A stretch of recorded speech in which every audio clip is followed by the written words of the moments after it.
va essayer de voir, d'apprendre les rapports qu'il y a entre la musique et le cerveau. Donc, le docteur Daniel Eschen, qui est directeur de recherche à l'INS, donc c'est l'Institut de neurosciences des systèmes, situé à Latimone. Son intérêt se porte sur le langage, son acquisition, son développement, mais également ses troubles. Et il a aussi également un grand intérêt pour la musique. Et ce soir, en fait, il va nous faire une présentation sur la musique, le cerveau et la prédiction. La plupart des neuroscientifiques, en fait, ce qui m'intéresse, c'est le cerveau essentiel. Et la chose dont je vais vous parler aujourd'hui, en fait, c'est l'importance de la prédiction. On parle souvent en anglais de predictive coding, predictive brain, l'importance des processus de prédiction dans l'élaboration de l'information. Et donc, on va aller tout de suite voir dans le tas. Et je vais vous faire écouter un petit exemple.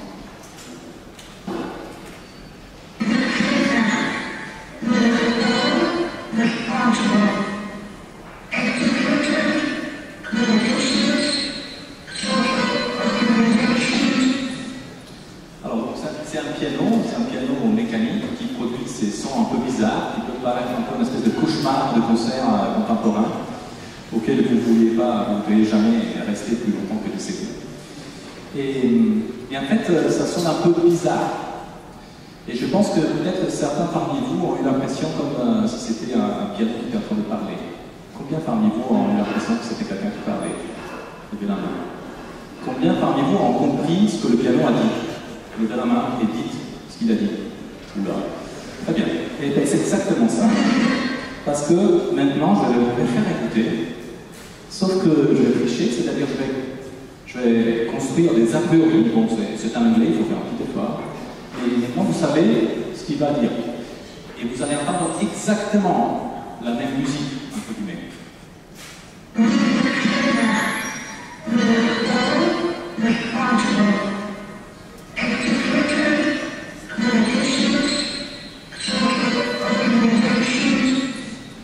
Donc je pense que la plupart d'entre vous, même ceux qui ne connaissent pas très bien l'anglais, n'ont pas pu s'empêcher en fait d'entendre cette phrase-là. Et en fait, ce qui se passe, c'est que vous avez des appareils, vous avez un modèle interne, on parle de modèle interne, et vous avez du coup exactement la même chose qu'avant.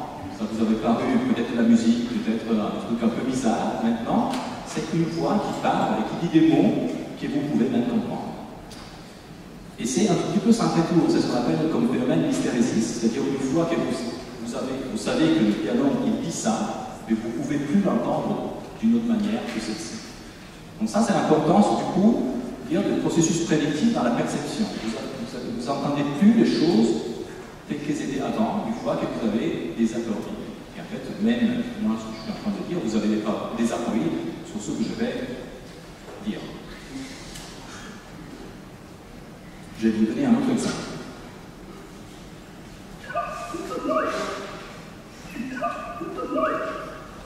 Une fois sur toi. Combien d'entre vous ont compris? Bon, c'est dans l'anglais.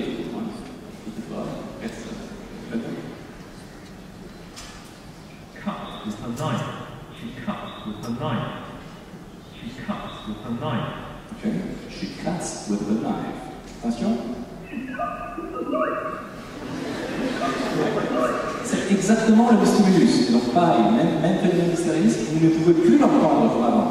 Parce que le monde n'est plus le même qu'avant. Et donc, une question qui est bien intéressante, c'est de se poser souvent, les gens me posent la question, mais comment fonctionne le cerveau? Moi j'ai dit, c'est une question mal posée. On ne peut pas répondre à cette question. Mais personne ne sait comment fonctionne le cerveau. Et peut-être ça ne va rien dire en fait, comme question. Mais le cerveau, en fait, est un organisme, est un organe, en fait, dont le but principal est d'interagir avec le monde, de permettre d'interagir avec le monde. Et donc, une question un peu différente, peut-être, comment le cerveau interagit avec le monde? On a vu aussi que la perception, en fait, est un acte d'interaction. On ne perçoit pas les choses telles qu'elles sont, mais on perçoit les choses telles qu'on s'attend qu'elles soient. C'est les exemples que je vais vous donner. Et donc, on peut s'inspirer un tout petit peu de mécanismes d'interaction très simples. Donc, je vais vous montrer une petite vidéo qui illustre un tout petit peu un mécanisme qui est important, qui est à la base du fonctionnement du cerveau. C'est une propriété qui est très importante, qui est la propriété des synchronisations. On appelle ça aussi entrainment en anglais. On va voir si la vidéo fonctionne.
Qu'est-ce qui se passe dans cette vidéo? Qu'est-ce que je veux illustrer par ça? Cet aspect de ces métronomes en fait, qui finissent par se synchroniser entre eux, c'est un tout petit peu une métaphore de comment en fait, les neurones vont se synchroniser via les différentes modalités sensorielles au monde extérieur. Le monde extérieur a sa structure.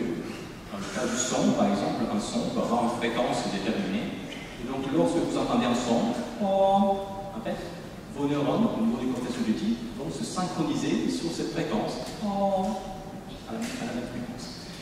Donc ça, c'est vraiment un principe qui est très important dans le cerveau, et donc on le retrouve sur des aspects relativement basiques, tels qu'effectivement la perception de son.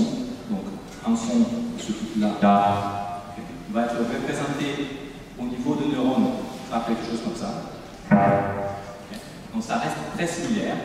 C'est grâce aussi à ce mécanisme de synchronisation, une synchronisation rapide, immédiate, tout de suite, les neurones, ils vont tirer, ils vont décharger à la même fréquence que le stimulus. Mais, en fait, ce même principe a lieu aussi pour des phénomènes qui sont plus complexes et d'une manière générale pour la dynamique, je dirais, globale du fonctionnement du cerveau.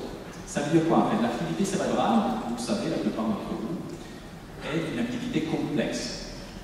Ça veut dire qu'elle est faite d'ondes qui sont plutôt lentes et ondes qui sont plutôt rapides. Et en fait, ces ondes, elles ont des relations entre elles. Ces différents rythmes de l'activité, qu'on peut appeler delta, theta, alpha, bêta, gamma, en fonction de la fréquence à laquelle ils ont lieu, en fait, sont un tout petit peu emboîtés les uns avec les autres. Il y a un peu cette idée, par exemple ici, vous voyez, sur le rythme θ, chaque fois que j'ai un pic vers le bas, j'ai une petite décharge de gamma. Le θ, lui, il devient aussi du delta. Donc il y a une espèce d'emboîtement, on appelle ça le phénomène de nesting. Et ça, c'est quelque chose de très intéressant, parce qu'on va observer que les neurones, au niveau individuel, ils vont décharger préférablement à des endroits particuliers des oscillations plus lentes, et ces oscillations qui sont plus lentes. Okay? Donc ici, vous avez des milliers de populations, donc milliers et des milliers de neurones. Ici, vous avez quelques neurones. Vous voyez qu'il y a vraiment cet emboîtement. Alors, à quoi ça sert en fait tout ça? Ça sert parce qu'il y a cette idée que ce mécanisme d'oscillation neuronale vont servir comme un système de filtre, de sélection de l'information. Ça veut dire en gros que le cerveau va se mettre dans un état. Le cerveau est un état oscillatoire endogène, naturel. Mais lorsque vous êtes en train de lutter, d'une certaine manière, votre cerveau va commencer à rythmer au rythme de la parole. Au rythme de la parole. Et donc, cette façon en fait, du cerveau de se caler sur le rythme oscillatoire de la parole, par exemple, va vous permettre de mieux anticiper ce qui va se passer par la suite et de mieux traiter les informations. C'est une mission un peu compliquée, donc je sais que des fois ça peut paraître un peu complexe. Alors, une autre chose qui est très importante, donc les oscillations, donc ces phénomènes de synchronisation sont importants pour sélectionner l'information, et aussi, c'est vraiment la façon dont les théories contemporaines actuelles, en vogue, les neurosciences disent communication via coherence. Ça veut dire quoi? Ça veut dire que les différentes aires du cerveau communiquent via la cohérence. La cohérence de quoi? Ça veut dire via une relation des différentes fréquences qui leur sont propres. Donc le cortex moteur, qui a plus d'alpha et bêta, va communiquer plus avec sa phase de bêta, va influencer l'amplitude du gamma, par exemple, du cortex auditif. Donc il y a des relations de ce type-là. C'est comme si dans le cerveau, il y avait plein de petites radios, chacune a des fréquences différentes, et qui communiquent entre elles. Okay? Il s'agit d'un système complexe, c'est pas par hasard qu'on parle d'un système complexe. Et donc maintenant, quel rôle joue la musique? Parce que je suis venu parler de ça aujourd'hui, mais c'était une prémisse importante. Et bien la musique, en fait, est intéressante vis-à-vis de ces aspects des synchronisations et des prédictions dont je vous ai parlé, parce qu'elle est tout d'abord très contraignante sous les aspects temporels. Donc, le musicien, il faut qu'il soit hyper précis. Il y a très peu d'activités dans le monde qu'il faut faire, même la natation synchronisée n'est pas si synchronisée que ça. En plus, on utilise la musique pour là. Il y a vraiment très peu d'activités dans lesquelles il faut être aussi précis. Les musiciens peuvent arriver à atteindre des niveaux de synchronisation qui sont autour de la milliseconde. Ils font les mêmes notes à 1, 2, 3 millisecondes d'écart. Et c'est un tout petit peu ce que vous pouvez voir, ça donne un petit peu l'idée, ces images-là, on est dans le geste exactement et précisément en même temps. Donc ça veut dire synchronisation entre individus, ça veut dire synchronisation avec le son, ça veut dire savoir prédire et anticiper parfaitement le moment où quelqu'un va faire son son, va faire sa note. Okay. Et tout ça, pas seulement il faut savoir anticiper, prédire, mais il faut savoir s'adapter, parce que la musique, il n'y a pas un métronome qui joue derrière. La musique, elle est changeante.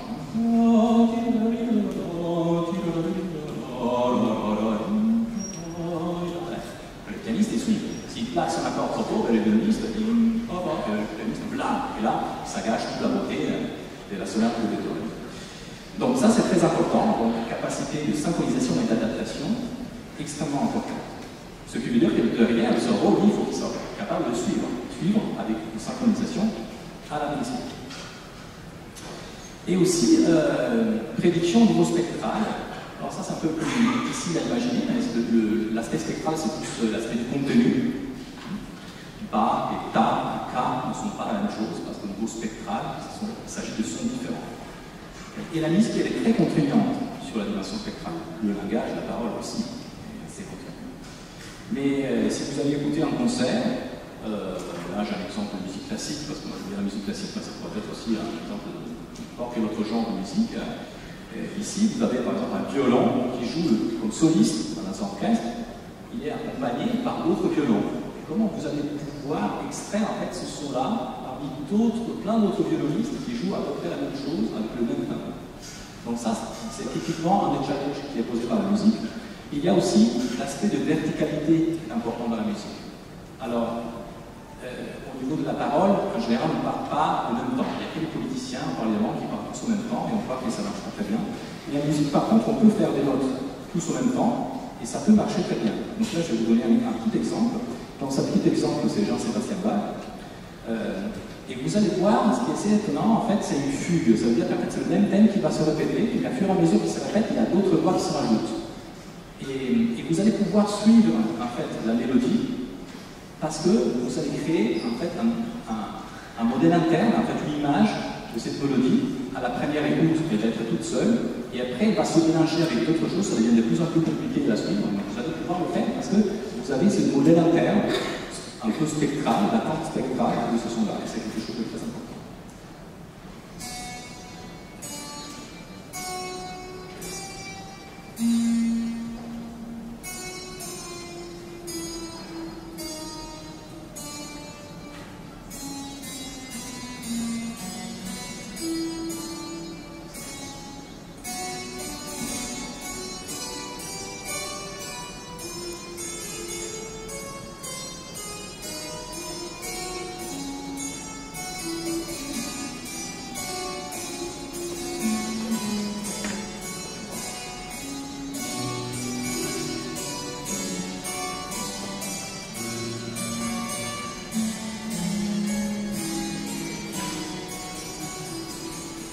histoire, en fait, il termine avec 6 voix, et il a fait ça en improvisant ça devant, je sais plus, le duc à l'époque, juste pour vous donner une idée, en fait, du côté génial du compositeur.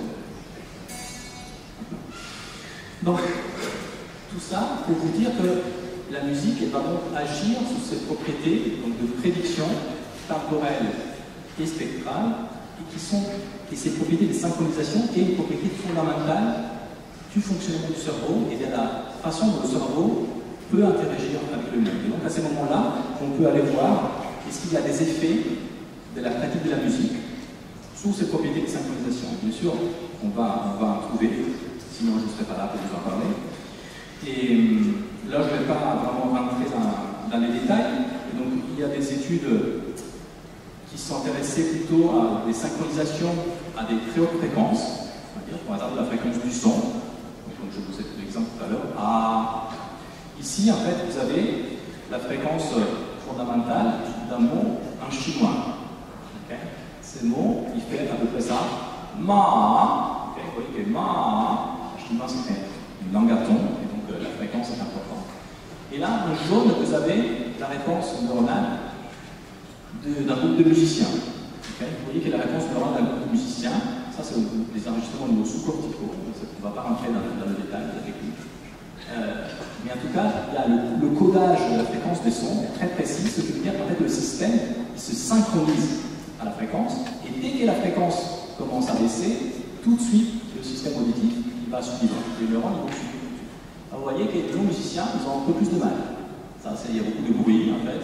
Et vers la fin, ben voilà, le musicien arrive à voir que chez le musicien, effectivement, il détecte une montée de ça. C'est pas peut-être par le hasard, c'est un groupe d'anglais, d'anglophones, qui écoute du chinois, donc c'est pas par hasard qu'on a du mal à prendre cette idée-là. Et une question qui est aussi très importante d'une manière générale quand on réfléchit aux effets de la musique sur le fonctionnement du cerveau, c'est de se dire est-ce que ça dure en fait? Est-ce que si quelqu'un fait 5 ans ou 4 ans pendant l'enfance, ça peut avoir un impact? Est-ce que ça vaut le coup si finalement on sait que de toute façon après il faut passer le bac, il faut arrêter parce qu'il faut travailler, etc. Et après l'université on n'a pas le temps. Et alors cette étude elle montre que oui, qu'en fait on va regarder, donc ici c'est un son complexe, donc ici c'est tous les harmoniques qui sont représentés dans la réponse neuronale, on a vraiment le spectre de la réponse neuronale, mais sur la représentation un tout petit peu plus simple, on va dire que ici c'est le niveau de ressemblance en fait entre la réponse neuronale et le son. Okay.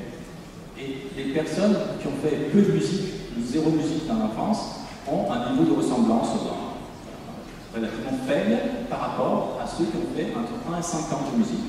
Et ensuite, ils ont arrêté. Et eux-mêmes, ils ont un niveau encore plus faible par rapport à ceux qui ont fait entre 6 et 11 ans de musique, et ensuite, ils ont arrêté. Ça, c'est vraiment très important d'une manière générale. Des études de neurosciences comme ça, il n'y en a pas beaucoup, mais pas forcément dans la musique, pour montrer que ce qu'on fait pendant l'enfance peut marquer vraiment le mode de fonctionnement du cerveau des années plus tard. Ça paraît logique, on le sait d'une certaine manière, mais arriver à le démontrer, c'est pas si facile que ça. Et toujours à ce niveau un tout petit peu, je dirais, de la perception, on a constaté, si vous présentez un son à des musiciens, soit dans une condition de silence, soit dans une condition de bruit, et pareil, on va mesurer le niveau de ressemblance entre la réponse neuronale et le son. Alors on va prendre les musiciens, vous voyez que déjà les musiciens, dans une condition de silence, ils sont meilleurs que les non-musiciens. Mais dès lors qu'on rajoute le bruit, là, les musiciens, ils vont s'écrouler. C'est-à-dire qu'on rajoute le bruit, les musiciens ne vont plus arriver à extraire le son par rapport à un bruit. Ici, c'est un bruit blanc qui fait comme ça. Et le son, c'est da. Et vous voyez que les musiciens, eux, ils sont résistants. Ce qui veut dire qu'en fait, c'est pas juste quelque chose de très bas niveau, mais qu'il y a un espèce de processus actif de filtrage. Le musicien a acquis les capacités d'extraire, d'utiliser mieux de filtres pour éliminer le bruit et d'extraire le signal d'intérêt. On a aussi des effets qui sont similaires, qui ont été montrés sur des structures temporelles plus lentes, donc sur des capacités de synchronisation, sur des structures lentes. Alors, il s'avère que les structures lentes, de rythme lent, sont très importantes, parce que dans la parole, en fait, il y a des rythmicités qui sont lentes, On retrouve des rythmes qui sont longs dans les phrases, par exemple, ou dans les mots. On a des rythmes qui sont plus longs, on trouve un hertz, comme ça. Et donc, c'est surtout cette image ici, mais c'est pas très important, je ne vais pas rentrer dans le détail. Mais en fait, sous la base de réponse, merci, sur la base de réponse neuronale de musiciens, on arrive à bien encoder en fait une pulsation lente, alors que chez les musiciens, on n'y arrive pas.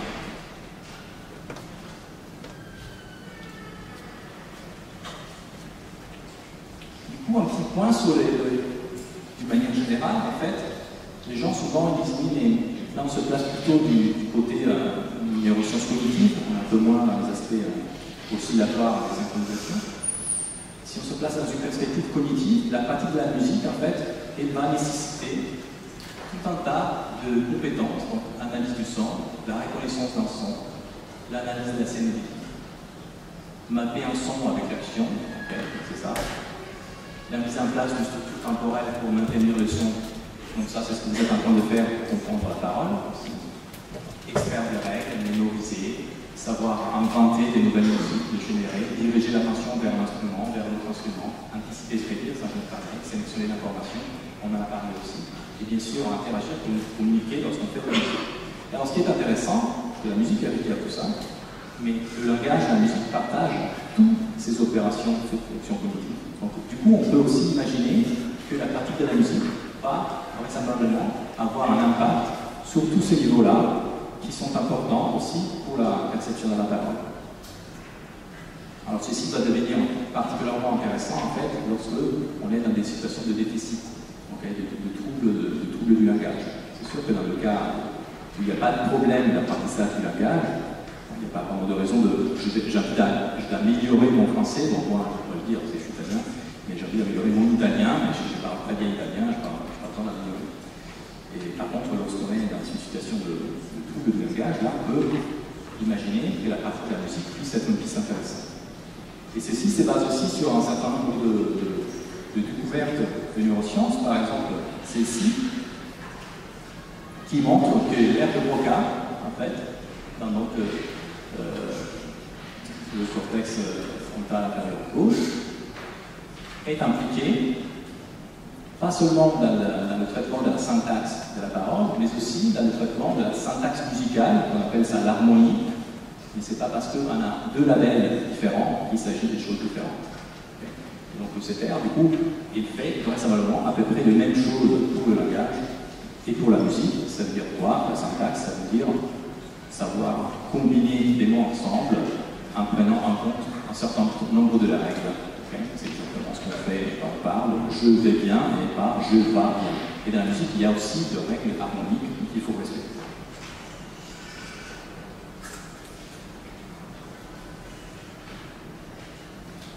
Et donc, il y a toute une série d'études sur les effets de la musique sur différents niveaux de la perception, essentiellement de la perception du langage. Donc on a vu un partage avec la syntaxe. Ici, c'est une étude que nous avons menée il y a une dizaine d'années à Marseille, avec Clément François et qui est sur des aspects de segmentation de la parole, donc sur les premières étapes en fait, qui sont importantes pour l'apprentissage d'une langue. Par exemple, si vous voulez apprendre l'italien et vous ne connaissez aucun mot, vous allez entendre bella bimba, bimba carina, brava bimba, vous entendez bimba, bimba, ces deux sons vont se fusionner ensemble, ça s'appelle ça l'apprentissage statistique. Et le bébé, il apprend comme ça à segmenter, à séparer les mots. Et donc on a fait des études qui ont mis en évidence que les musiciens adultes ont une meilleure performance en fait à la discrimination, donc leur capacité d'apprendre des mots artificiels, et aussi des enfants. Ça c'est deux groupes d'enfants avant l'apprentissage de la musique. Ensuite, on va attribuer chaque groupe soit une pratique musicale, soit une pratique artistique, d'art plastique. On va les tester au bout d'un an et au bout de 2 ans sur ces compétences de segmentation de la parole. Et vous voyez que les enfants, ils sont dans le groupe musique et ils s'améliorent, alors que l'autre groupe ne s'améliore pas parce que la tâche est vraiment très difficile. Et donc, pour finir, une petite ouverture littérature et la réplication. Je vous ai déjà dit pourquoi en fait, on en arrive là. En fait. À partir du moment où on se rend compte que la musique agit sur des propriétés importantes du fonctionnement du cerveau, qu'elle partage les mêmes fonctions d'opération cognitive, qu'elle partage les mêmes réseaux neuronaux, qu'elle peut avoir un impact positif, même en absence de déficit de mesurer chez des enfants, mais aussi chez des adultes, un avantage de la partie de la musique sur un certain nombre de compétences langagières, on va se priver de s'en servir dans des cas où le langage est plus déficitaire. Et donc là, pareil, je ne vais pas rentrer vraiment dans les détails, mais en fait, il existe une littérature, essentiellement, alors nous on s'intéresse beaucoup aux enfants malentendants, donc on a une série d'études qui portent vraiment sur la stimulation avec des jeux rythmiques, donc une stimulation rythmique, pour améliorer du coup les compétences de prédiction. Et ensuite, les enfants ils sont testés dans une situation de compensation avec un agent artificiel, okay, qu'on manipule un tout petit peu. Et on va mesurer leur réponse neuronale. Alors, de temps en temps, il s'avère que l'agent artificiel, en fait, ne répond pas de la bonne manière. Vous voyez ici que les enfants, en entendant, en fait, ils distinguent la situation correcte ici par rapport à la situation rouge où, en fait, il y a eu une erreur. Donc, on va enregistrer des réponses neuronales qui nous permettent de stimuler ces deux contextes. Chez les enfants malentendants, suite à un apprentissage cognitif, on voit qu'il y a des petites différences, mais qui ne sont pas si marquées comme les enfants non-entendants, et qu'après juste une demi-heure de pratique de rythme, en fait, on arrive à améliorer leurs compétences de prédiction et améliorer leur performance à la tâche, pour permettre d'anticiper le fait que le partenaire virtuel ne passe pas. Donc ça, c'était juste un exemple. Et un autre exemple que je voulais donner, ça c'est une étude longitudinale qui a été menée. Il y a eu beaucoup d'études en fait autour de la dyslexie à la musique. Il y a encore beaucoup de choses qui sont réalisées entre musique et dyslexie. Et là, c'est une étude, c'est un essai clinique qui a une durée d'un an. Ici, c'est le résultat d'un an. Donc on va, pareil, un peu comme tout à l'heure, on va prendre un groupe d'enfants, on va faire des arts plastiques, l'autre groupe va faire des activités musicales et des techniques, on va tester leurs compétences phonologiques, donc leurs compétences à savoir décoder en fait les sons de la parole, pour certains moments, et avant et après l'apprentissage, et on voit ici qu'il y a 75% d'enfants dans le groupe musique qui s'améliorent dans leurs compétences phonologiques, alors qu'on sait que ces enfants dyslexiques ont vraiment du mal à s'améliorer. Et on voit ici qu'il y a une relation entre l'amélioration dans les tâches de rythme et la perception de l'autisme. Alors, vite pour finir, mais ça va prendre vraiment 2 minutes, je dirais. Ça va, 2 minutes, Damien? Parce que souvent on dit, ouais, mais t'as pas parlé de ça, t'as pas parlé de ça, t'as pas parlé de ça. Donc, une chose que je pense très importante, il n'y a pas encore énormément de littérature, c'est le rôle que la musique peut jouer dans les interactions sociales. Donc, il y a quelques études qui sont très très belles qui montrent que les enfants ils vont avoir un comportement plus pro-social vis-à-vis d'autres enfants dans des tâches où il faut être 2, 3 pour résoudre la tâche, si on leur fait faire de la musique juste avant. Donc la musique aurait aussi pareil un bénéfice sur la synchronisation. Là, du coup, on est sur des niveaux de synchronisation qui sont un tout petit peu abstraits, donc je me synchronise à toi. On est presque au niveau de l'empathie, mais l'empathie peut être aussi décrite en termes de synchronisation. Souvent on dit qu'on est bien en harmonie.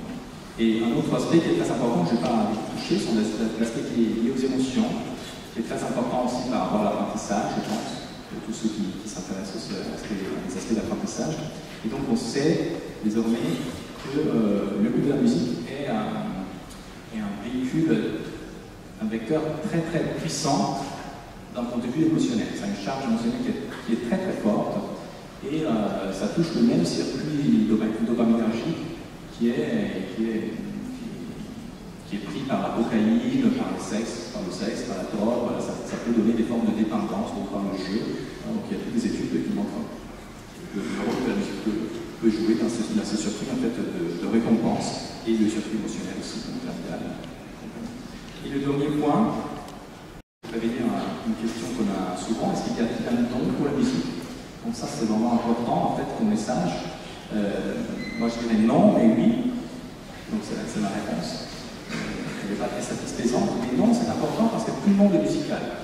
Tout le monde a des qualités musicales. Tout le monde, je vous ai fait écouter un extrait hyper compliqué de Bach, ça ne vous a pas posé vraiment de problème, peut-être certains. Mais tout le monde écoute de la musique, tout le monde apprécie la musique. Enfin, pas vraiment tout le monde. Il y a des cas particuliers, la musique existe, la mélodie musicale existe aussi, mais ce sont des cas très particuliers. D'une certaine manière, on pourrait dire, comme tout pour le langage, tout le monde peut maîtriser le langage, de la même manière, tout le monde peut maîtriser la musique.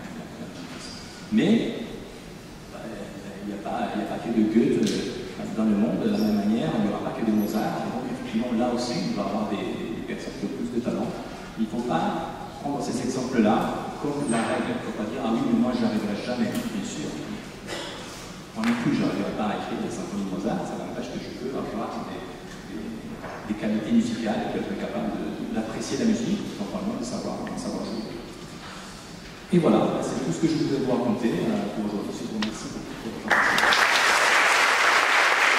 Je voulais savoir si ça reste la musique, si ça restait toute la vie comme ça, ou si jamais si elle en fait plus, elle arrête, la plasticité elle diminue. Alors, est-ce que la plasticité diminue au cours de la vie? Oui, voilà, c'est ça. Enfin, si jamais elle arrête, parce que vous avez dit musicien et non musicien.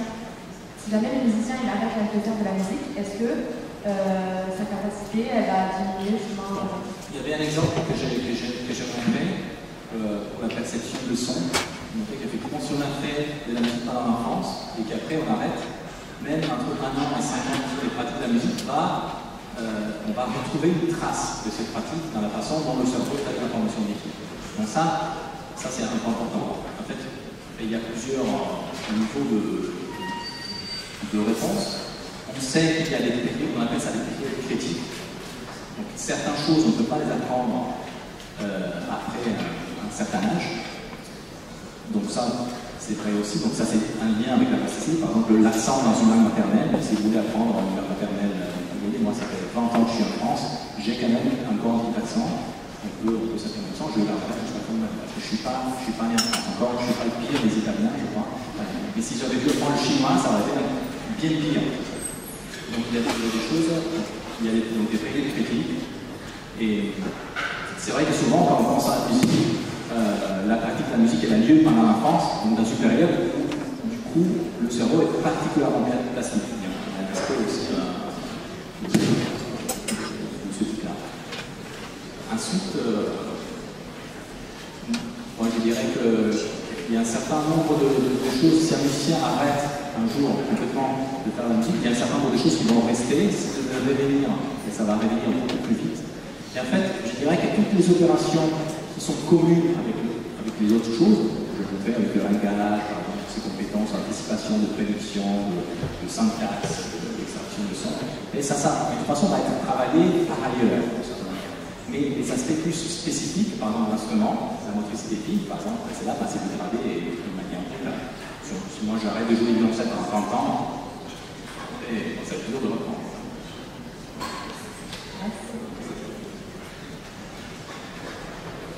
Bonjour monsieur. D'abord merci pour votre présentation et partager vos études. Moi j'ai une question, c'est peut-être un peu technique. Je pratique la musique et je me rends compte que quand je joue beaucoup pendant une période longue ou courte, une semaine, comme ça peut être un an. Et si je prends une pause après, ça peut faire quoi avec cette question du coup, qui peut être beaucoup long. En retrouvant l'instrument, je retrouve beaucoup plus de sensations, d'émotions, et puis beaucoup plus de facilité en fait au niveau du voiture, par exemple de la guitare ou au chant, je découvre plus de choses. Je trouve ça super intéressant au niveau des connexions neuronales parce qu'il y en a qui se perdent entre guillemets entre temps, donc on arrête.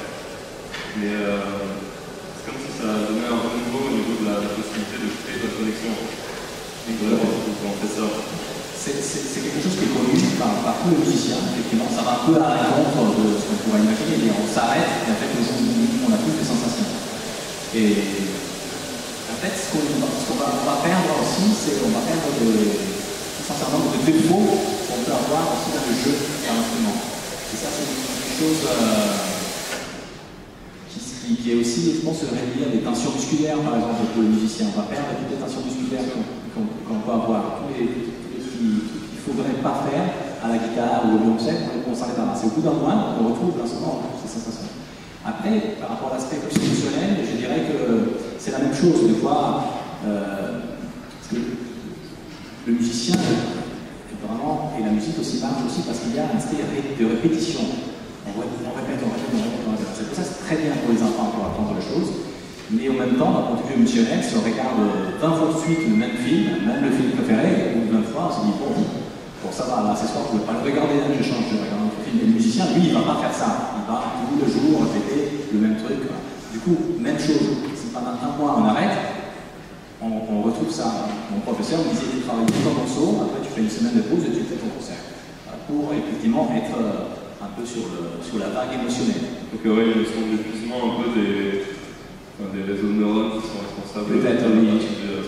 L'explication en termes de neurones, je ne l'aurais pas particulièrement. Peut-être que aux sens moteurs, oui, il peut y avoir des choses qui sont au niveau de la sensibilité. Mais oui, ma réponse est plus sur psychologique et physiologique. Je vous remercie.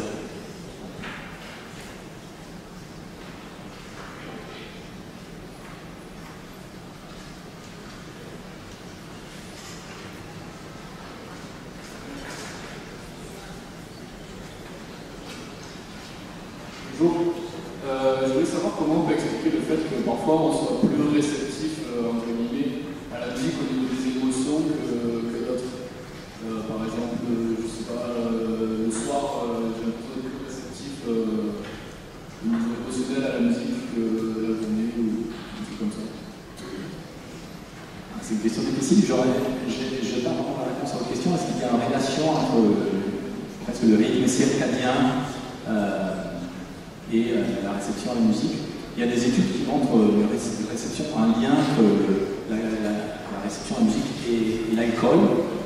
Et donc ça va un peu à l'encontre de ce que vous dites. Si vous êtes plus sensible, sauf si vous buvez vraiment beaucoup le soir, mais c'est pas que vous êtes vraiment plus sensible.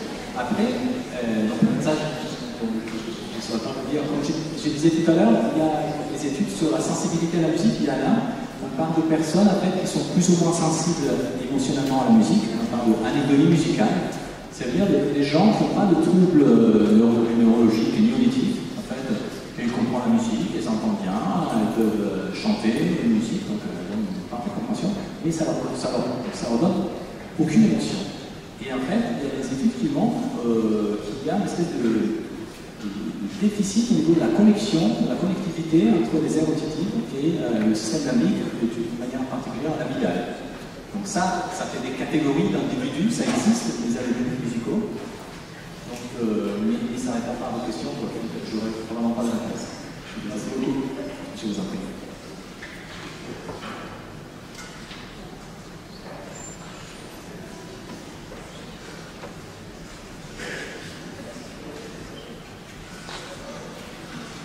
Bonsoir.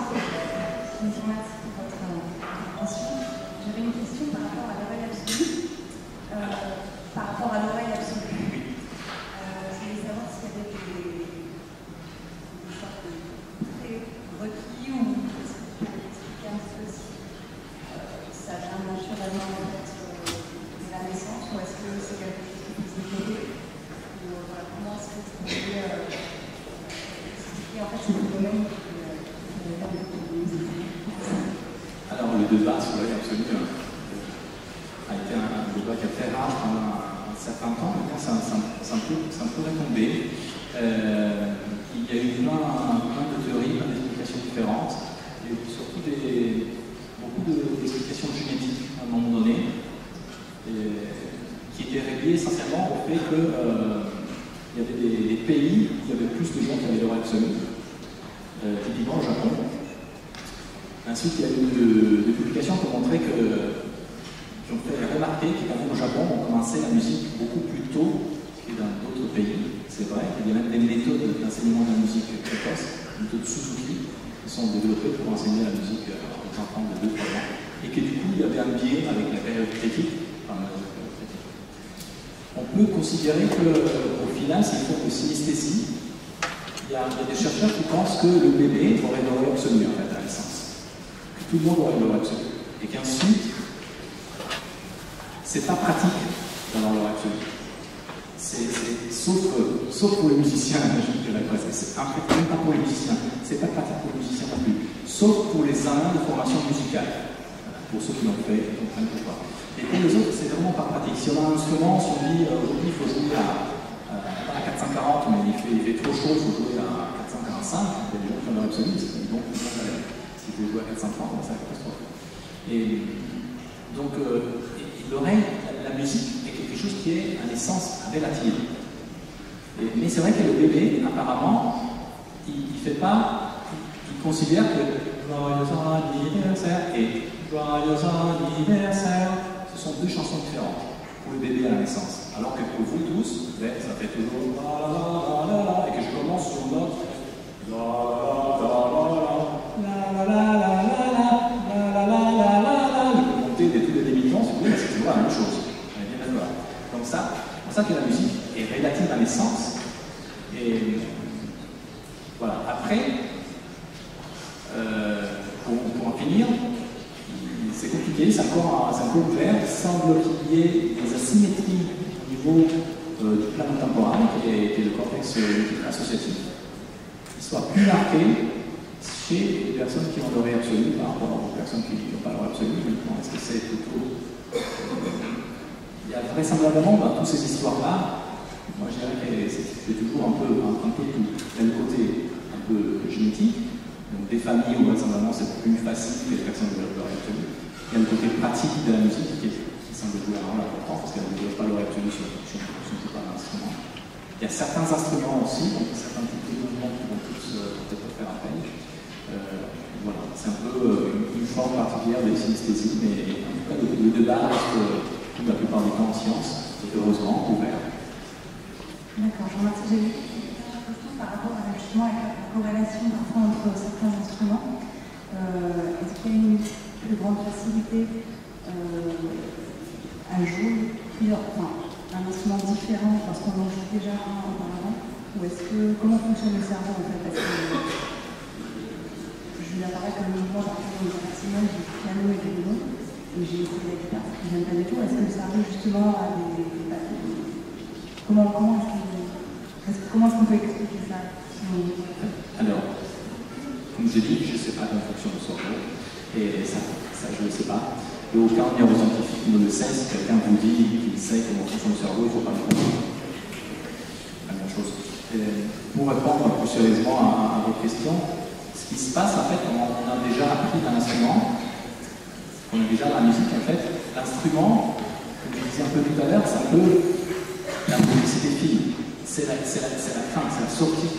Tout ce qui se passe avant, toutes les compétences dont je vous ai parlé tout à l'heure, la prédiction temporelle, la prédiction spectrale, la catégorisation de sons, l'enchaînement de sons, l'extension de règles, la mémorisation de règles, tout ça, vous l'avez fait sur l'instrument et c'est bon pour l'autre. Si vous jouez du piano, vous avez fait 10 ans de piano, tout ça, vous savez. Vous connaissez l'harmonie, vous savez lire la musique, vous savez énormément de choses, vous savez aller au rythme, vous savez comment ça va se passer la mélodie, vous savez la chanter dans votre tête. Donc toutes ces choses-là vont évidemment faciliter énormément votre apprentissage des instruments. Ce qui va changer, effectivement, c'est l'aspect des motricités fines. La motricité fine, du coup, peut être vraiment très différente, par exemple, sur la trompette et sur le piano, parce qu'on n'a pas le même effecteur. Mais néanmoins, par exemple, je suis violoncelliste, depuis 6 mois, je joue du corps, je joue c'est le cas.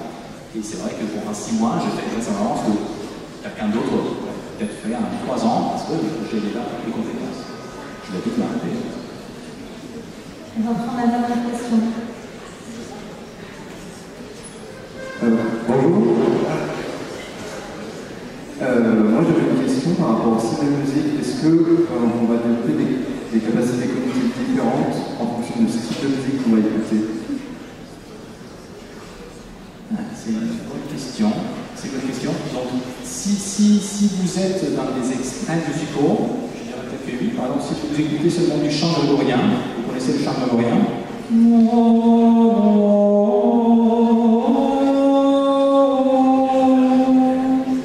Vos compétences de prédiction temporelle, si vous voulez, vont être pas terribles. Et après, j'aurais tendance à dire que Ok, donc, moi je pense qu'il y a des subtilités dans tout ça. Il y a des subtilités, il y a des études qui montrent que les batteurs ont des compétences, bien sûr, de production temporelle meilleures, que les musiciens de jazz, au niveau du rythme, ils sont meilleurs que les musiciens classiques. Les musiciens classiques ils sont peut-être meilleurs sur les aspects harmoniques, les aspects des couleurs de son. Chacun va avoir ses spécialités, mais d'une manière générale, de mon point de vue, le genre scientifique qui s'intéresse à la musique, donc d'une manière hyper grossière, sauf des fonctions cognitives, je dirais que tout est pareil, sauf cependant, vous mettez dans un cas hyper particulier, et effectivement, de pratiquer une forme chamanique de gong tibétain, et la seule chose que vous faites, c'est taper le gong une fois par jour, mais bon, ça peut être de la musique aussi. Donc, voilà. L'objectif pour moi, ça va être de vous parler de la sonification et de donner espoir à tous ceux comme moi qui ne sont pas musiciens. Et l'idée, c'est de vous dire qu'il y a quand même des possibilités d'aider à faire du mouvement, à faire des choses un petit peu rigolotes, même si on n'est pas musicien, notamment avec la sonification. Alors, puisque je vais vous parler de la sonification, la première question, c'est qu'est-ce que c'est que la sonification? Eh bien, le principe de sonification est simple, c'est l'utilisation de sons non verbaux pour transmettre de l'information. Donc ça, une définition très large qui s'applique dans plein de domaines différents. Par exemple, si on s'intéresse aux véhicules, eh bien, le clignotant, le tic-tac du clignotant, c'est la sonification, puisque l'objectif, c'est de transmettre de l'information au conducteur pour lui dire, mais là, ça veut dire que j'ai mis une information, je vais tourner. Donc moi, je ne m'intéresse pas au véhicule, je m'intéresse au mouvement humain, à la motricité humaine. Donc le principe de la sonification du mouvement humain, eh bien, c'est de transformer certaines caractéristiques, certaines variables du mouvement humain en informations sonores pour justement plein de choses, notamment à enrichir sa perception, et puis pour aider idéalement à mieux contrôler, voire même peut-être à mieux l'apprendre, ou à mieux le rééduquer dans le cas de troubles du mouvement. Alors une petite illustration pour que ça vous parle bien.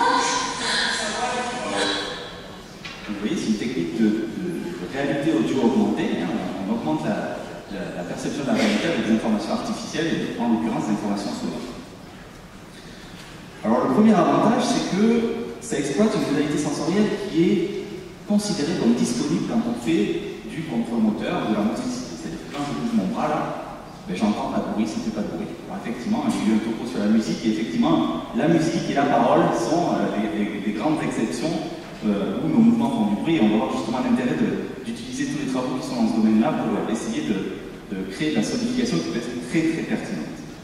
Mais on considère les mouvements comme silencieux, et donc du coup, le premier intérêt de la sonification, ben, c'est d'utiliser un canal sensoriel qui est disponible dans le contrôle moteur, qui n'est pas utilisé naturellement, et donc du coup on n'a pas besoin de parasiter ou d'utiliser des canaux sensoriels qui sont déjà utilisés dans le contrôle moteur, comme la vision, toutes les informations trop perceptives qui proviennent de notre corps. On peut utiliser cette autre modalité. Deuxième information importante, c'est que les sons sont particulièrement appropriés pour transmettre de l'information sur des phénomènes temporels. Daniel l'a bien expliqué, et donc aussi sur tout l'aspect spatio-temporel du mouvement, caractéristiques cinématiques du mouvement. Il y a pas mal de travaux qui montrent qu'il y a un grand intérêt. Alors, autant les informations spatiales, la vision est plus précise. Si on veut chasser un moustique, ben, il faudra allumer la lumière à un moment donné dans la nuit pour essayer de l'attraper, ce moustique-là. Par contre, effectivement, si on veut être très précis au niveau temporel, par exemple, si on veut se synchroniser par rapport à un stimulus rythmique, eh bien, il y a plein de travaux qui montrent qu'on se synchronise mieux un stimulus auditif plutôt qu'un stimulus visuel. Tout ça pour dire qu'il y a des interactions très fortes, un lien très intime entre son et mouvement, qui fait que, effectivement, quand, notamment dans le cas de la musique, la parole, nos mouvements font du bruit, du son, eh bien, il y a une association très forte qui se fait entre les informations sonores et toutes les informations relatives à l'action motrice, qui fait que, eh bien, au bout d'un certain moment, si on fait de la musique pendant un petit moment, on n'a pas besoin d'en faire pendant longtemps, eh bien, cette association est telle que notre système auditif peut s'activer lors de l'écoute d'un morceau de piano qu'on a appris à jouer, même s'il n'y a pas le son. Et on peut même voir l'activation du système moteur lors de l'observation, simplement, d'un morceau de piano qu'on a appris à jouer sans avoir besoin de le faire. En fait, il y a des travaux qui ont montré que non seulement il y a cette interaction qui est forte, mais en plus elle est bénéfique au contrôle moteur. Donc, notamment sur l'aspect temporel, si on veut effectuer des mouvements qui doivent respecter des critères temporels, des contraintes temporelles fortes, eh bien, quand il y a de la sonification, il y a une intégration multisensorielle, à la fois visuelle, auditive et proprioceptive, tactique, kinesthésique, etc., qui est très bénéfique pour le contrôle moteur et potentiellement pour l'apprentissage moteur. Et enfin, Daniel l'a aussi abordé, évidemment, les sons, vous avez vu, peut-être la vidéo que vous avez vue vous a surpris, vous avez peut-être fait sourire, et évidemment, les sons comme la musique véhiculent de l'émotion, et ça aussi, ça peut être très bénéfique dans le domaine du contrôle, et notamment dans le domaine de la rééducation motrice. Alors, les différents domaines, évidemment, c'est en pleine explosion, parce que maintenant, avec les nouvelles technologies, on est capable de capter des informations en temps réel, et donc, de faire du temps réel de manière beaucoup plus optimale. Et donc, il y a plein de domaines qui sont intéressés par cette technique de sonification. Donc, on peut sonifier le mouvement à visée sportive pour l'optimisation de la performance chez les experts. Donc, par exemple, une petite illustration. Donc,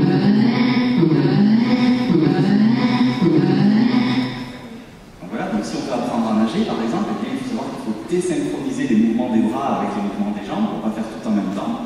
Et justement, la modalité auditive, elle est particulièrement pertinente pour informer sur ce décalage de phase, ce décalage temporel entre les mouvements des bras et les mouvements des jambes.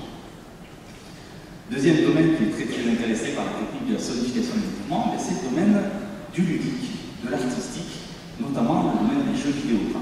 Pourquoi? Parce que je quitte le monde de la réalité audio augmentée pour aller vers la réalité virtuelle. Effectivement, dans les jeux de réalité virtuelle, vous savez, avec les nouveaux casques maintenant de vision 3D qui permettent l'immersion du sujet dans le jeu, imaginez en plus que le sujet fait des actions, bouge son corps et que ça produit des sons artificiels à l'intérieur du jeu, eh bien ça va augmenter énormément l'immersion du sujet. Alors la question de savoir si c'est bénéfique, je ne suis pas convaincu, mais en tout cas ça intéresse beaucoup de marchés. Donc juste une petite illustration.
Et donc, dans d'autres domaines qui m'intéressent plus particulièrement, la sonification, ça peut être très pertinent à la finalité clinique pour la rééducation ou la substitution de certains troubles sensoriels ou la rééducation de troubles moteurs, sensorimoteurs.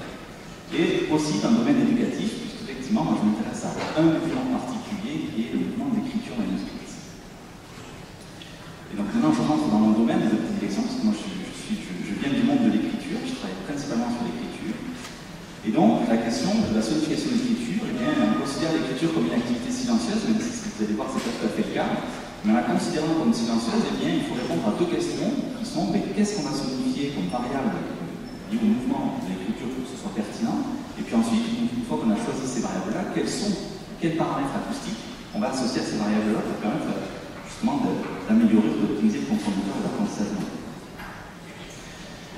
Et bien, par rapport à cette technique de sonification, il faut savoir qu'on peut utiliser la technique de sonification issue de la métaphore sonore. L'idée, c'est de transmettre de l'information naturelle qui sont naturellement véhiculées par les sons. Pour ça, j'aime bien l'illustration de l'écriture au tableau, parce qu'on se souvient tous du bruit de cette fameuse craie crisse sur le tableau, qui est capable d'en parler pour que vous puissiez évoquer ce son qui était plus ou moins agréable. Et puis il était surtout assez désagréable quand c'était l'élève qui passait au tableau par rapport à l'enseignant. Là, ce qui est intéressant dans cette illustration, c'est que non seulement on est capable de reconnaître de l'écriture, mais on est capable de découvrir un certain niveau d'expertise dans cette action motrice. Si c'est l'élève qui est débutant, qui va faire plus souvent crisser la craie, etc., par rapport à l'enseignant. On est même capable, dans une certaine mesure, de deviner l'humeur de l'enseignant. Rien qu'au bruit de la craie sur le tableau. Dès que ça tapait fort sur le tableau, que ça crée, on se disait, aujourd'hui, on va le laisser tranquille, on va faire de bonne humeur, on en reviendra demain. Tout ça pour dire que les sons, de manière très inconsciente, véhiculent énormément d'informations qui sont traitées par notre cerveau. Et donc, à partir de cette technique de mémoire sonore, on a travaillé en collaboration avec le laboratoire Prism maintenant, qui travaille vraiment avec ce sont des acousticiens et qui sont capables justement de créer des sons de synthèse qui peuvent justement faire des sons de craquement, de créer, ou des sons de crissement, de frottement, etc., qui informent justement sur la nature de l'action. Et en modifiant la nature du son, eh bien, on va pouvoir changer la perception de l'action. Alors, on a fait certains choix, je ne vais pas vous dire ces choix-là, mais ensuite, parce qu'on est dans un monde expérimental, il fallait faire une expérience pour valider les choix qui ont été opérés sur quelles variables et quelles sont associées à ces variables. Et donc, on a fait une expérience avec une hypothèse très simple. On s'est dit, si notre technique de sonification est bonne, alors on devrait être capable de reconnaître une belle écriture, une vilaine écriture, uniquement à l'oreille, sans même voir la qualité de la trace écrite sur le papier. C'est exactement cette expérience qu'on a fait. On a sonifié de l'écriture d'enfants qui étaient dysgraphiques, qui ont de grandes difficultés d'écriture, d'enfants manuscripteurs, et puis on s'est dit on va aussi comparer à l'écriture adulte pour voir si on est capable de même percevoir dans l'écriture qui est considérée comme normale, entre l'enfant et l'adulte, si on est capable de percevoir cette différence de mouvement d'écriture qui est sonifiée sans voir la trace. Donc on a demandé à une cinquantaine de participants d'évaluer l'écriture, de prendre leur casquette d'enseignant et d'évaluer. Ils devaient simplement la noter de 0 à 20, une écriture pas belle, c'est autour de 0, puis une belle écriture, on va y mettre une très bonne note. Et évidemment, les auditeurs n'étaient pas du tout au courant de la présence des 3 groupes de scripteurs. Ils savaient juste que c'était de l'écriture qui était sonifiée et ils devaient l'évaluer. Évidemment, il y avait 2 conditions. Une première condition implicite, où on n'expliquait pas à quoi correspondaient les sons. Pourquoi? Parce que c'était intéressant pour nous de savoir si ces sons naturellement véhiculaient de l'information. Et ensuite, ça c'est une condition assez artificielle dans le laboratoire, et ensuite il y a une condition explicite, là on donne en plus les critères d'évaluation en disant tel son correspond à telle variable, si l'écriture représente tel son, ça va vous aider à l'évaluer. Donc là je ne fais pas l'expérience, on n'a pas le temps de le faire, mais vous allez devoir me croire, l'expérience a révélé que justement on était capable, ces évaluateurs, ces auditeurs étaient capables de reconnaître le lettre, en tout cas de noter de manière significativement plus faible l'écriture d'enfants dysgraphiques par rapport à celle d'enfants manuscripteurs et à celle d'adultes. Donc juste une petite illustration de l'écriture sonifiée.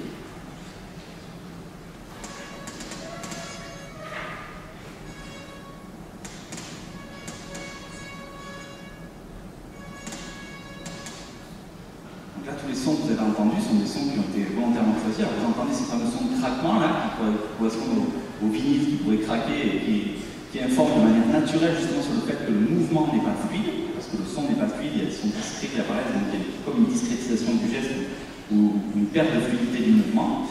Donc ça aide énormément pour informer l'auditeur. Et puis, quand on regarde l'écriture d'enfants manuscripteurs et d'adultes, il n'y a plus de différence de craquement entre ces 2 écritures. Et là, c'est la sonification de la vitesse de l'écriture qui informe justement sur l'aspect tempo, rythme de l'écriture, parce qu'il faut pas oublier que l'écriture, comme la plupart de la motricité humaine, c'est une activité qui est rythmique. Et donc cette activité, cette analyse de la composante rythmique de l'écriture permet également de participer à son évaluation. Donc si c'est intéressant pour l'évaluation de l'écriture, évidemment la finalité c'est surtout de permettre au scripteur lui-même d'entendre ce qui est correct et ce qui n'est pas correct dans son écriture en temps réel pour justement essayer de mieux la contrôler, voire même peut-être de mieux l'apprendre. Alors avant de tester ça chez les enfants, on a testé ça dans une manip chez les adultes. Par contre, on les a mis dans des conditions de difficulté un petit peu plus élevées, à savoir on leur a fait apprendre des nouveaux caractères qui étaient inconnus, issus de l'alphabet talon, et on leur a dit d'écrire ces caractères avec leur main gauche, pour des sujets qui étaient tous droitiers, avec la main non dominante. L'objectif c'était de voir justement une évolution d'apprentissage avec la répétition. Et donc, sur ces 4 caractères qui étaient appris, il y en avait 2 qui étaient appris avec la sonification et 2 qui étaient appris sans la sonification, avec contrebalancement des caractères, etc., pour que ce soit propre. Et donc, évidemment, on a construit un phase un protocole de type pré-test où on examine les performances de tous les caractères, entraînement, comme je vous l'ai dit, avec la sonification pour 2 des 4 caractères, et post-test, juste après test, puis 24 heures plus tard. Et donc, qu'est-ce qui est sorti de cette étude? C'est que, évidemment, les caractères qui étaient appris avec le son étaient mieux appris en termes de cinématique du mouvement, plus rapide, plus fluide, à la fois à court terme et à long terme. Par contre, à court terme uniquement, il y avait une petite dégradation de la précision de la trace. Donc quand on se centre sur le mouvement de l'écriture, eh bien on est moins précis au niveau de la trace. Heureusement, ce petit point négatif disparaît à long terme, alors que les aspects bénéfiques sur les aspects cinématiques du mouvement restent. Alors là, une deuxième illustration de la sonification, vous allez voir que les sons sont un petit peu différents, on a retravaillé sur le type de son. Et l'idée, c'est que vous entendiez l'évolution des sons en fonction de l'évolution de la qualité du mouvement, qui n'est pas très bon au début de répétition et puis qui s'améliore au fur et à mesure.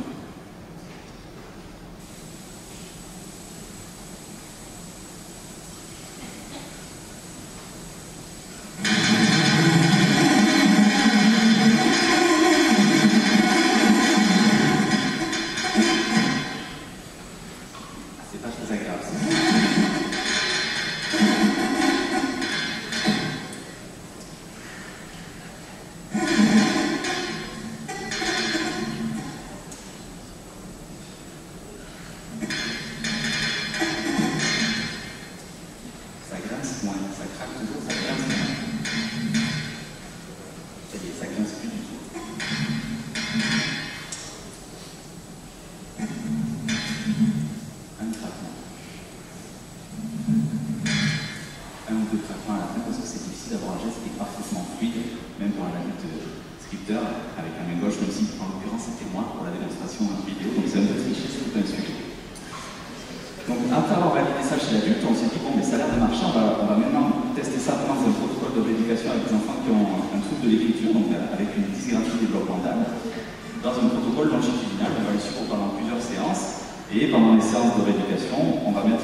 à apprendre ces nouveaux caractères sans la sonification. Ça, c'était le premier point. Donc, les sujets contrôle avec la main dominante, parce que là, tout à l'heure, c'était avec la main non dominante, là, ils avaient la main dominante, mais ils sont capables d'apprendre avec ou sans la sonification parce que la carence proprioceptive est assez précise. Donc ça, c'est le point positif. Mais par contre, le point un petit peu moins négatif, c'est que 2 heures plus tard, sur le post-test un petit peu plus long terme, contrairement au contrôle qui avait continué à stabiliser leur pratique des sujets contrôle, les sujets déréférentés, étaient revenus à leur état initial. Donc performance initiale 2 heures après. Donc là, on a vraiment la sensation d'une prothèse sonore entre guillemets qui a un effet quand la sonification est là. Elle a un effet à court terme quand elle disparaît, mais par contre 2 heures plus tard, eh bien, ça marche plus. Donc on perd les bénéfices de la sonification. Alors en synthèse, la sonification effectivement semble pouvoir aider à son apprentissage, à sa rééducation et de ses troubles, donc ça c'est quelque chose de positif, avec l'idée évidemment qu'on peut répondre à des questions spécifiques dans le domaine de l'écriture, c'est bien d'aider les enfants dysgraphiques, mais on peut aussi utiliser l'écriture comme outil pour justement tester le domaine plus général de la motricité. Et vous avez vu, ces sons ne sont pas très agréables à entendre. Ils sont assez efficaces d'un point de vue informationnel, mais au niveau émotionnel, alors il faut savoir que les enfants au début ça leur plaisait bien quand même sur les 2 premières séances, ils cherchaient même à craquer les sons, à faire voilà, il y a toujours cette phase de familiarisation et d'exploration des sons. Mais une fois cette phase passée, les enfants, donc j'en avais marre d'entendre ces sons-là, et les thérapeutes c'était encore pire. Et donc du coup, la question qui s'est posée, c'est comment améliorer ça d'un point de vue émotionnel en particulier. C'était la première question de base. Et puis cette première question nous a amené justement à aller voir des sons qui étaient plus musicaux, et notamment, on s'est dit, mais pourquoi pas utiliser la même technique de sonification mais appliquée à de la musique, faire une sonification musicale du mouvement humain. Alors ça, c'est le travail de thèse de Lauriane Vérandolor, sous la co-direction de Serge Pinto et de moi. Et donc elle a fait des premières études justement sur l'intérêt de mettre une musique de fond pour rééduquer la dysgraphie développementale, une petite étude de cas qui semble bien marcher. Donc la musique, pendant le contrôle moteur, ça a l'air d'être efficace. Et là maintenant, son sujet de thèse, c'était justement notamment chez le patient parkinsonien. Je ne sais pas si vous connaissez les effets de la musique chez le patient parkinsonien, une petite démonstration rapide. D'un patient qui est à un stade relativement avancé dans la maladie, avec des grandes difficultés donc, de marche, avec une baisse d'amplitude, donc une hypokinésie, une bradykinésie, donc une lenteur de mouvement, des signes de la marche, donc il va s'arrêter, il va avoir des difficultés à réinitier le mouvement.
Il y a des résultats qui sont assez impressionnants. Alors ces résultats ne sont pas malheureusement équivalents chez tous les patients parkinsoniens. La question qu'on se pose, c'est comment optimiser justement l'utilisation de cet indice musical, la musique, pour aider ces patients à mieux contrôler leur mouvement. Alors pourquoi ça marche la musique? La question qui se pose, c'est pourquoi ça marche.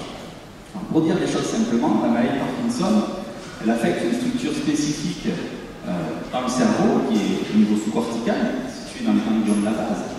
Et donc, du coup, c'est cette perte de neurones dopaminergiques en lien avec la pathologie qui fait que, au niveau fonctionnel, il y a un réseau en particulier qui est beaucoup cortico-striatal, qui interagit dans le système moteur entre ces structures corticales et subcorticales qui sont défectueuses. Donc là, c'est ce que vous voyez avec la flèche jaune ici. Et par contre, en présence de sons, d'indices auditifs et ça marche aussi avec les indices visuels. En tout cas, à partir du moment où il y a des indices externes qui forcent le sujet à s'adapter à ces contraintes externes, fait que là, le chef d'orchestre, c'est plus le striatum, situé dans les ganglions de la base, qui sont déficitaires dans la maladie de Parkinson, c'est le cervelet, le chef d'orchestre. Daniel et Sean parlaient des modèles internes. Le centre des modèles internes, notamment des modèles internes directs, il y a beaucoup de travaux qui sont en faveur du fait que c'est dans le cervelet que ça se passe. Et donc, à partir du moment où c'est le cervelet qui est chef d'orchestre, le cervelet il serait moins affecté, voire peu affecté dans la maladie de Parkinson, c'est ce qui fait qu'il y a ces résultats assez étonnants. Alors, je vous l'ai dit, nous, on s'intéresse à la sonification musicale et le principe d'asservir de la musique en fonction du mouvement. Si le mouvement est correct, la musique est là, et donc il y a le phénomène d'indissage externe qui fait qu'il y a le guidage, qui fait que les sujets vont pouvoir se synchroniser au tempo de la musique. Par contre, si le mouvement se dégrade, s'il devient trop lent, etc., la musique va ralentir pour informer le sujet, pour donner un feedback auditif sur le fait que son mouvement n'est pas correct. Donc là, le sujet se retrouve dans une configuration un peu particulière qui n'a pas du tout été étudiée dans le domaine du contrôle moteur, de l'apprentissage moteur ou de la rééducation motrice.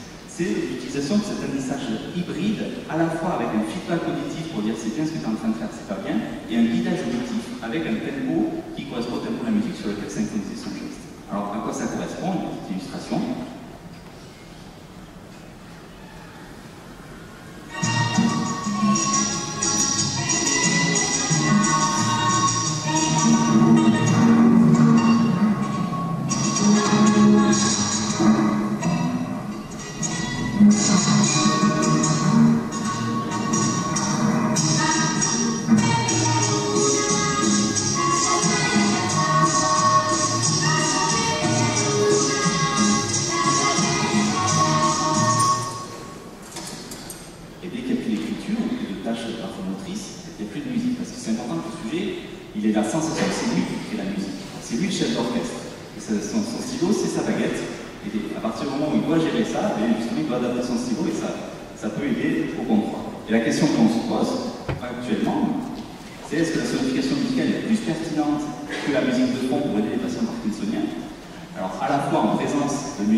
de vous donner une musique qui va être signifié pendant qu'il écrit, parce que ça peut être super intéressant dans le sens où ça va faire jouer tout le système limbique, qui est, comme le nom de la base, qui est plus ou moins lié quand même au système limbique aussi.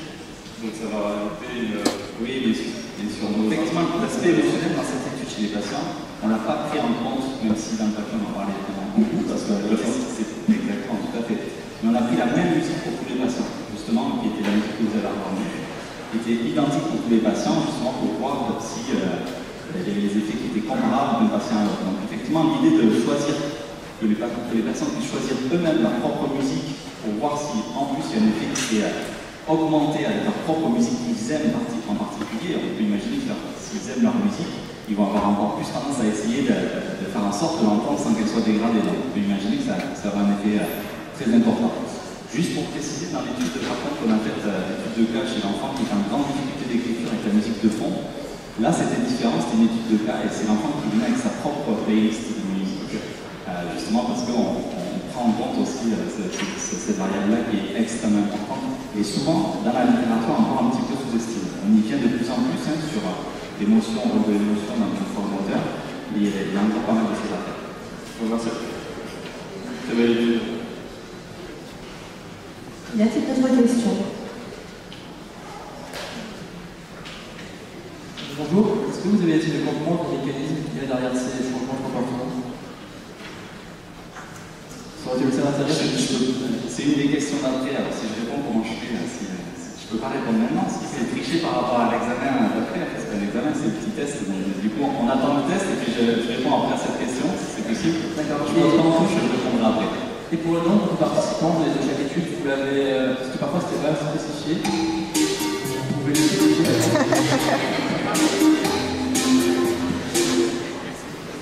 Alors, donc le nombre de participants, oui, en fonction des différentes études. Donc la première étude sur l'écoute de l'écriture, on a demandé donc à 48 auditeurs d'écouter l'écriture qui était l'écriture de 15 personnes solidifiées, 5 enfants dygraphiques, 5 enfants descripteurs et 5 adultes. Pour la deuxième étude qui était chez l'adulte avec la même dominante sur la sonification, on avait demandé à 2 groupes de 16 sujets, donc je crois qu'il y avait 32 sujets dans cette manip-là. Ensuite, pour la manip chez les enfants dysgraphiques, ça c'était un petit protocole, il n'y en avait que 7 enfants dysgraphiques qui avaient été dans cette étude-là. L'étude de cas tout seul, les 2 patients référentés, il y avait 20 sujets contrôle qui étaient associés. Et la dernière étude, c'était 12 patients parkinsoniens et 12 sujets qui n'avaient pas la même Parkinson. Et donc au niveau de la significativité, vous avez aussi des chiffres. Enfin, vous avez cherché à mettre en spécialité dedans. Au niveau de la significativité, oui. Les tests statistiques qui sont utilisés, on fait des tests qu'on essaie de faire le plus approprié. Par exemple, la dernière étude chez les 12 sujets parkinsoniens et les 12 sujets contrôle, on fait des tests non paramétriques qui sont appropriés justement pour les petits nombres et qui dit que ce sont des tests assez conservateurs. Donc si ça marche, on a tendance à penser que ça marchera encore mieux avec plus de sujets. Et il faut utiliser des tests de stats qui sont appropriés par rapport au nombre de sujets. Alors après, la question de la généralisation, évidemment, elle se pose. Quand il y a des sujets, il y a de chances que ce soit généralisable. Donc effectivement, il y a besoin de faire d'autres études et de confirmer ces résultats-là, et idéalement par d'autres chercheurs que moi-même.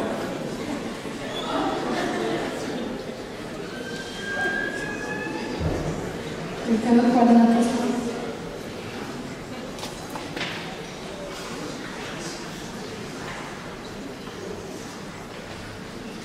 Bonjour, j'ai trouvé l'étude fascinante et je voulais poser une question par rapport au protocole. Est-ce que vous avez testé avec d'autres musiques? Est-ce que le rythme ou le tempo de la musique a une influence sur le résultat? Ça rejoint un peu la question qui était précédente, de savoir qu'est-ce que c'est que la musique fonctionne pour le contrôle moteur. Évidemment, la composante rythmique, on va regarder quel est l'impact sur la rythmicité d'écriture, donc c'est une variable qui nous intéresse.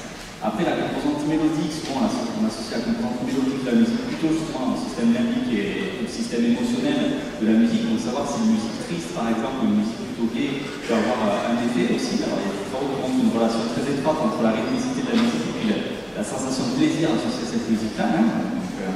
C'est difficile de dissocier les différentes composantes de la musique. Et c'est vrai que la musique, je vais donner un piège pour tout à l'heure, mais c'est peut-être la musique en soi, c'est aussi un système qui est très complexe. Et c'est décomposer ce système complexe en fonction des différents éléments qui composent ce système-là, c'est compliqué.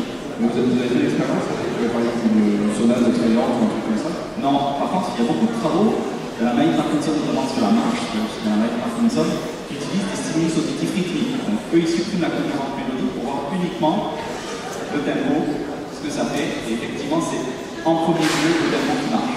Voilà. Mais j'aime à penser qu'il n'y a pas que le tempo qui marche, parce que la musique semblerait mieux fonctionner que des stimulus auditifs rythmiques. Merci beaucoup.